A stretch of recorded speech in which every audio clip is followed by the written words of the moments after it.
The Affordable Care Act faces major rollbacks if the president's big spending and tax cut bill is approved by the Senate. The proposed changes could affect many of the 24 million Americans enrolled in that insurance marketplace and could leave millions of people without coverage. The House and Senate versions of the so-called One Big Beautiful Bill differ, but they have key changes in common, including shortening enrollment periods, requiring additional verification, and effectively ending automatic renewals of insurance, making health premiums more expensive and higher cost sharing, and blocking subsidies for many legal immigrants, refugees, and those on student visas. For more, we're joined now by Sarah Cliff, health policy reporter for the New York Times. Sarah, thanks so much for being here. So these changes we mentioned help us understand how significant they would be for people who rely on the Affordable Care Act for insurance coverage.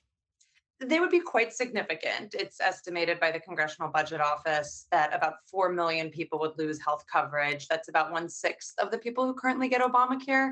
And it's not this big sweeping repeal that Republicans used to talk about. It's really a suite of policy tweaks that kind of add up.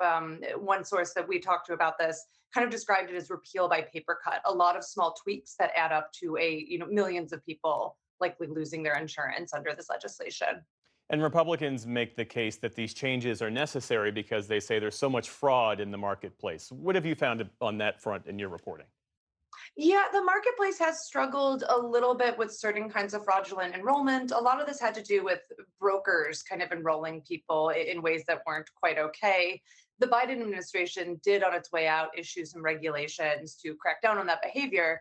And I think what worries, advocates for the Affordable Care Act is that this quest to kind of tamp down on fraud, collect a ton of documents, that it's going to mean a lot of people who really should qualify and do qualify are going to kind of get caught in the crosshairs and lose their insurance because there's just so much more red tape being added in the name of kind of rooting out fraud. The 4 million people who are estimated to lose their coverage, who are they? Yeah, about a quarter of those are legal immigrants who currently purchase on the marketplaces under the new legislation. These folks, who include asylees, refugees, they would no longer be able to purchase on the market or to use the subsidies on the marketplace to find affordable coverage. And then there's a pretty big group of people who just aren't going to comply with the paperwork requirements. One of the really big changes is just a lot more work to get insurance. So you have to submit all your original documents to the marketplace versus how it works currently, where the marketplace will ping all these government databases, kind of check for you if you're eligible. You have to re-enroll each year. Right now, there's an automatic re-enrollment. So the other folks who are likely to lose coverage are really people who, are buying their coverage, but they might not be as on top of their paperwork. They might not see the renewal notice, and they could end up uninsured that way. Those subsidies you mentioned, many people started getting those tax credits during the pandemic. What's the Republican argument for discontinuing those? Yeah, I think the idea is they feel like it's become too subsidized, that it's almost become too cheap to get insurance, that people should have to pay a little bit more for their coverage. This was meant to be a pandemic era support, and obviously we've moved on to a different period. So I think the idea is it got a little too subsidized and that they want to pull that back, ask folks to chip in a little bit more for their coverage. To your earlier point that the GP tried to kill the Affordable Care Act legislatively, that didn't work. I think there were more than 70 votes in the U.S. Congress during President Trump's first term. Now, this effort to dismantle it piece by piece, how effective might that be? I think it'll be decently affected. I don't think it'll disappear. I think Obamacare is still going to be here. Enrollment right now is at an all-time high. It's at 24 million people, which is, about quadruple where it was the first year it launched in 2014. So it's really working quite well right now. A lot of people getting coverage.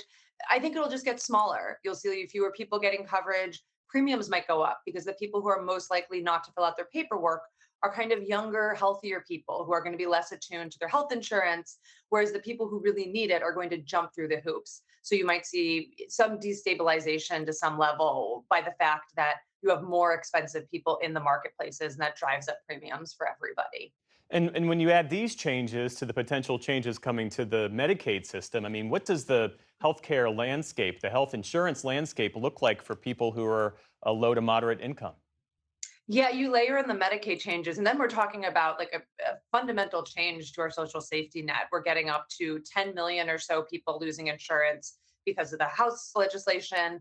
And because of the expiration of those extra tax credits you mentioned, another 5 or so million. So really, we'd be looking at the first increase in the uninsured rate in the United States in over a decade.